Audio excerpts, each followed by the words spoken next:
سرکار دو عالم صلی اللہ تعالی علیہ وسلم کی بارگاہ میں عرض کی گئی، یا رسول اللہ ایو عملی افضل؟ فقال ایمان باللہ ورسولہ، قیل ثم ماذا؟ قال الجہاد فی سبیل اللہ، قیل ثم ماذا؟ قال حج مبرور۔ سرکار سے عرض کی گئی کہ کون سا عمل افضل ہے، تو آپ صلی اللہ تعالی علیہ وسلم نے ارشاد فرمایا، اللہ اور اس کے رسول پر ایمان لانا، اس لیے کہ اللہ اور اس کے رسول پر ایمان لانا اصل ہے، باقی دیگر معاملات اس کے بعد ہیں۔ تو سائل نے پھر سوال کیا کہ پھر کیا ہے؟ کہا الجہاد فی سبیل اللہ، اللہ کی راہ میں جہاد کرنا۔ پھر پوچھا کہ کون سا عمل افضل ہے؟ فرمایا حج مبرور۔ حج مبرور حج مقبول کو کہتے ہیں۔ اس کی پہچان یہ ہے کہ آدمی کا حال پہلے سے بہتر ہو جائے، یعنی کہ اس کے حج کے مقبول ہونے کی دلیل یہی ہے کہ وہ صوم و صلات کا پابند ہو جائے، تمام برائیوں سے دور ہو جائے، یہ حج مبرور ہے۔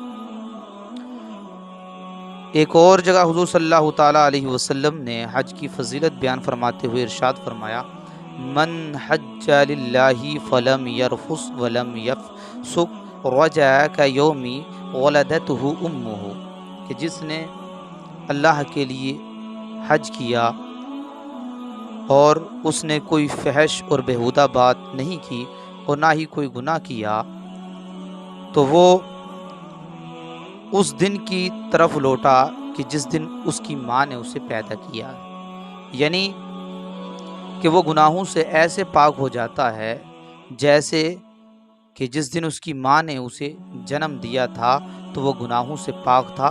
ایسے ہی حج کرنے کے بعد انسان گناہوں سے پاک اور صاف ہو جاتا ہے۔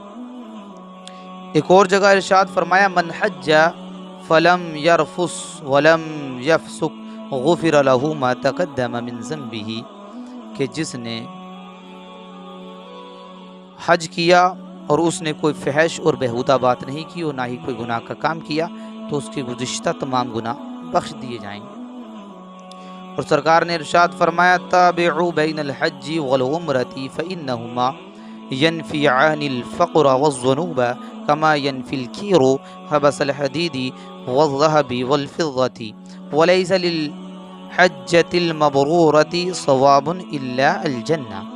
سرکار نے ارشاد فرمایا، حج اور عمرے کو جو ہے ادا کرو، اس لیے کہ یہ دونوں محتاجی اور گناہوں کو جو ہے ختم کر دیتے ہیں، جیسے کہ بٹی لوہے، سونے اور چاندی کے زنگ کو ختم کر دیتی ہے، اور حج مبرور کا ثواب صرف جنت ہے۔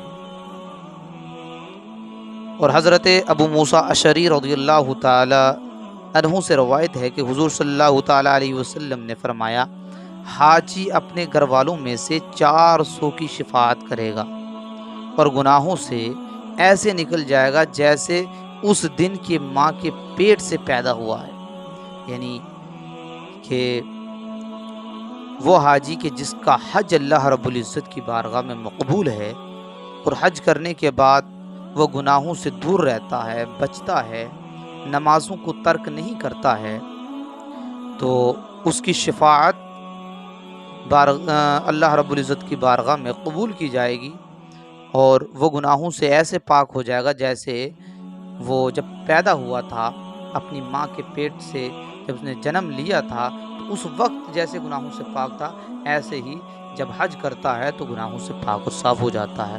اللہ رب العزت ہم سب کو حج کی توفیق عطا فرمائے۔